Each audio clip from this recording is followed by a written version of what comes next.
In the past, I've gotten some ideas for countdowns on enemies in video games, and I always shot them down because I never thought that they'd be very interesting. But I realized that there's one category of enemies I'd love to go into detail about. Monsters. I've played a couple games with very fascinating monsters in them. Now of course, that label does cover a wide margin of creatures, but you can't just look at a Pokemon and tell me, "Oh yeah, that thing's a monster!" Instead, we're looking for something much more creepy and interesting. I'm looking for enemies that have compelling background to them. And while they don't have to be inherently scary, they do get bonus points if they are. So, without further ado, let's get this horror show on the road.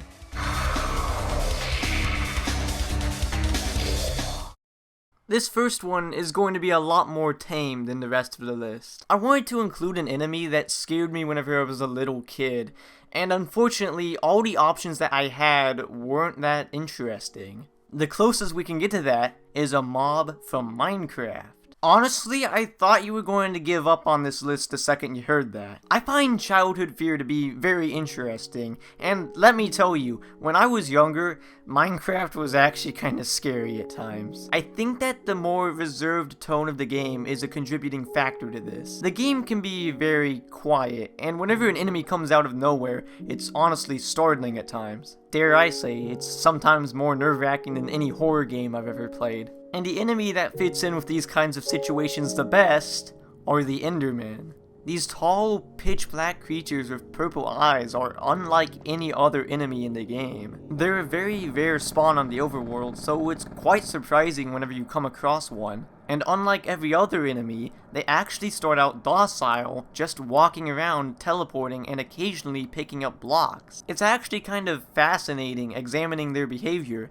However, if you look at them funny, or you punch them, they will fight back. And they hit very hard if you don't have the proper equipment, and they'll use their teleportation to blindside you. Fighting one can be very intense, especially whenever it's making this odd screeching noise in your ear. Now thankfully, if you do need to retreat, you can just go to an area with a small ceiling, cause they're too tall. In comparison to every other enemy, they seem pretty out of place. And that's because they are. The final area of the game, the end, is the place they call home. There's something nerve-wracking about there being so many Endermen here. It's like a ticking time bomb waiting to explode. And what doesn't help is that they behave like cats. What I mean is doing the most stupid things to annoy you. When you're building a bridge from one island to the next, more than likely one of them is going to teleport right smack dab in the middle of it, and you don't want anything to do with that because they're more sensitive than Humpty Dumpty. So as if they weren't already creepy enough, they can put you in the most terrifying situation in the game. You're looking at me as if I'm some sort of Dumbo.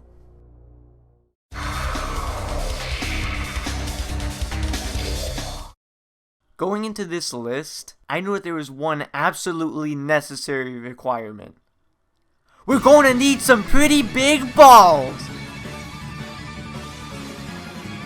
I've been looking forward to talking about these abominations for such a long time now. And that's surprising to say nowadays, because in their first appearance, Bravely Default, they weren't very noteworthy. They're radically different bosses from anything else in the game, and they're tucked away in a side mode, making them feel like that they're in the wrong game altogether. But something about them is still intriguing. And thankfully, in the sequel, Bravely Second, they're a lot more fleshed out. And this time around, they're properly put into the story thanks to one of your party members, Magnolia. Magnolia holds the title of a ball buster, because these balls are common threats on her home, the moon. And due to her involvement with balls, which sounds pretty questionable as a standalone sentence, you get to have a few encounters with some throughout the game. And at first glance, there doesn't appear to be a whole lot to them besides strange designs and weird gimmicks for their fight. For example, Ball Turtle Dove, who can make your party members fall in love with each other, which causes a huge problem whenever a love triangle emerges. Now, what is the big deal with these creatures? Well, later on in the game, more and more information about them begins to arise. I guess it's about time for everything to stop making sense for everyone besides the two people that have played this game. At a much later point, a person named Altair begins to communicate with you. He's not visible at first, and that's because he's a spirit. He'll periodically take control over Tiz's body, either to guide the party, tell them something important, or help them out even. And as for his connection with the balls, he once knew a woman named Vega, who they shared many great memories with. However, one day, he had to leave his dimension, and he completely abandoned her. The details about this aren't very plentiful, but of course, he didn't want to do this. But Luggle, what does this have to do with the balls? Well, I'm glad you asked. What ended up happening to Vega is now she's being exploited by the Dark Lord Providence. How so, you might ask? Well, not only does he feed off of her misery, but he also uses her memories for his own evil doings. So I guess the freaky designs and strange backgrounds make sense now. And if that didn't spell it out for you, then Altair recounting his memories with her in the final area certainly will. I like this a lot because every single ball now represents one of her memories, whether it's their research together or the first time they interacted with each other out in the acid rain. And some balls are left up for interpretation, such as Ball Goldie, which obviously represents the pet goldfish they never got to have. And yes, I did just reuse one of my old jokes. And then there's probably the most important one, Ball Diamante. Not only is this the one that destroyed Magnolia's home, not only is this the one held captive by the primary villain for most of the game, Kaiser Oblivion, this ball is also the one that represents Altair's departure. Overall, the balls took a huge step forward in between games. There's a lot more of them, they work well with the game's story, they have interesting boss fights, and best of all, Bull Boy ripped them off. So, I'm about to do something that a lot of you may not approve of, and I promise I'll never do this again. Now, if you didn't lose faith in my channel whenever I started talking about the Enderman, then this will probably be the final nail in the coffin. But this next monster is from a game that, while I know a lot about it, I haven't actually played myself. Now, I am aware that I have opened the floodgates so I can pretty much talk about any monster I want to, but I'm not. I've always reserved a spot for this one monster, not just because I thought it would be fun to talk about, but also because I felt that it deserved a spot. So let's talk about Monstrum. This is a roguelike game that takes place on a boat out in the middle of the ocean. Every time you start a new run, items will be placed in different locations as well as the boat will be changed up a little bit. But the most important aspect is which monster you get. Every run comes with one of 3 monsters. The first 2 are the Brute and the Hunter, who have their own unique perks, such as being able to run really fast or being able to crawl through the vents. While I do think their designs are great, I don't think their abilities warrant them being able to be put on this list whenever I haven't even played their game. So does the third one manage to be better than? Yes. I think I've figured out why I haven't played this game. It's not because YouTube videos have shown me all that it has to offer, or I don't think I'd get much enjoyment out of it. No, I think I haven't touched this game because of this thing. What is it about the Fiend that makes it so much more special than the previous 2 monsters? Well, a lot of things actually. Even though the Fiend is much slower than the other 2, it doesn't really matter in the long run since it has so many abilities to counteract that. Just staring at you for a long enough time can actually hurt you a little bit. And I don't see this tactic too often, but it can use its psychic powers to close off doors, preventing you from escaping. And pair this with how much more quiet it is than the other 2. Like, the Brute's footsteps are so heavy that it sounds like it's a floor above you, while the Hunter sounds like it's constantly walking through the product of a 12-hour nutfest. The Fiend doesn't make noises like this. Can you guess why? No, it's because it doesn't have legs, you idiot! The only way you can tell when it's nearby is that the lights will flicker off and on. Doesn't help that parts of the ship are lacking in lights, so you have to rely on your own. And the Fiend seems to be a better designed horror enemy overall. The game's music reflects a more terrified or panicked tone whenever you're up against the Brute or the Hunter. The Fiend, however, comes off as far more eerie. And the cherry on top of all of this is that the Fiend was added in a later patch. and the developers kept it a secret. And out of every monster they could have chosen to do this with, this was the best choice by far. Veteran players would just jump into a new run and then all of a sudden see glimpses of something they've never seen before, up until a certain point where they get killed because they didn't know how to deal with it. And then they're just left confused and kind of scared. It really does pulsate the fear of, what was that I just saw, rather than the other two, which is more like, help! There's a scary monster chasing me! You might not be able to take my description too seriously, but I just really wanted to talk about this thing. It was really fun to talk about, and it has a ton of unique qualities. So, was it worth cutting the play before put rule just this one time? I think so.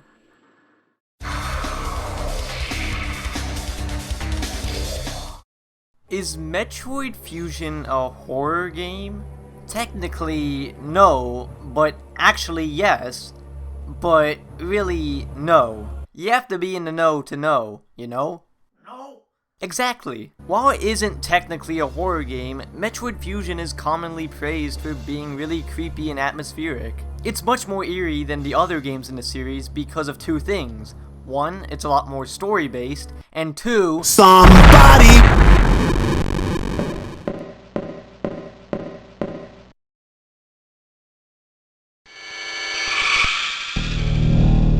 Well, now we have a sentient death machine walking among us. To provide some context for what this thing is, at the beginning of the game, Samus gets infected with what's called an X-parasite. The infection was almost fatal, but thanks to the use of some Metroid DNA as well as removing parts of the suit, Samus ended up surviving. As for what became of the various suit, the X-parasites took full control of it. Now it has access to every ability that you've been stripped of, and it's on board the space station with you. Every time you encounter the SAX, you cannot fight it head on, it just outright overpowers you. Instead, you have to hide. Every one of these segments is incredibly tense, and as they go on, they become harder and harder. Watching your own powers be used against you is actually frightening. And throughout the whole game, this eeriness persists. There's already a ton of things here to get under your skin, but then realizing that there's essentially an evil doppelganger here as well, I'm wondering if having this thing be constantly roaming would have been better than having set encounters with it. On one hand, it would make the game more tense than it already is, and on the other hand, I would never finish it.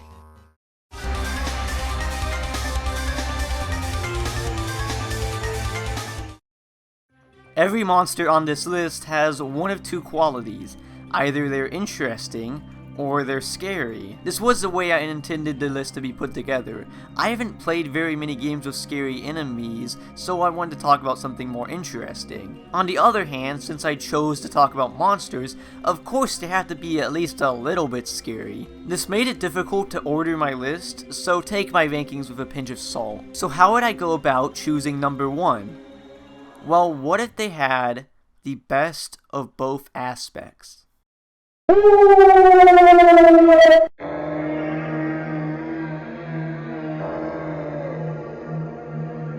Yeah, this is all okay. I didn't want to eat or sleep or live.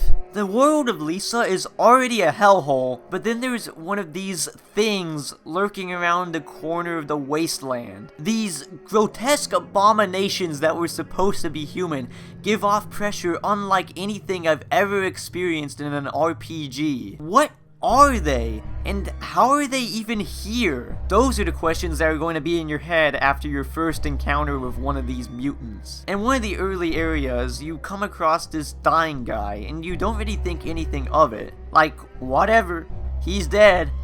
Doesn't matter to me. Once you've finished up and heading back though, the person you thought was dead is now in this other form. Once you try to approach him, you're thrown into a battle. You have several other scenarios involving these things, but you never get a clear-cut answer as to what they are. And in battle, not only do they sport a ton of health, but they are absolute killing machines. And I'm not exaggerating whenever I say that. They aren't just strong, they actually have the potential to outright kill one of your party members. And their designs are horrid and nightmare-inducing.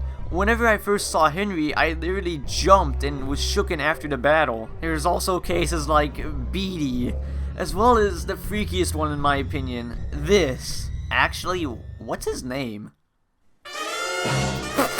Peter! Oh my goodness, it all makes sense now! On design alone, they would definitely make it onto the list. But let's delve into some more detail. The answer as to what causes this hideous mutation is an overdose on a drug called joy. It's a drug that makes you feel no pain whatsoever, and plenty of people in the wasteland of Olathe are addicted to it, including Brad, the main character. Nobody knows about this side effect besides its distributors, of course. Why does joy have this side effect?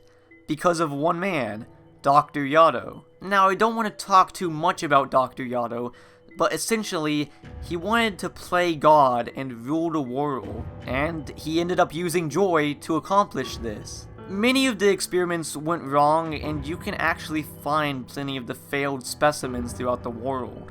The ideal product of joy was a powerful creature that Yado could control. After it was distributed, he was able to get everyone to fight over the last living girl on Earth so that they would all kill each other and then become joy mutants that he could rule over.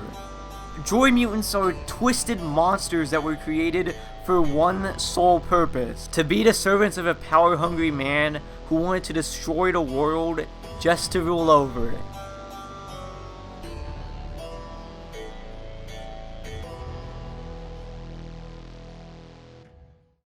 Happy Halloween, everybody! Thank you so much for watching this video.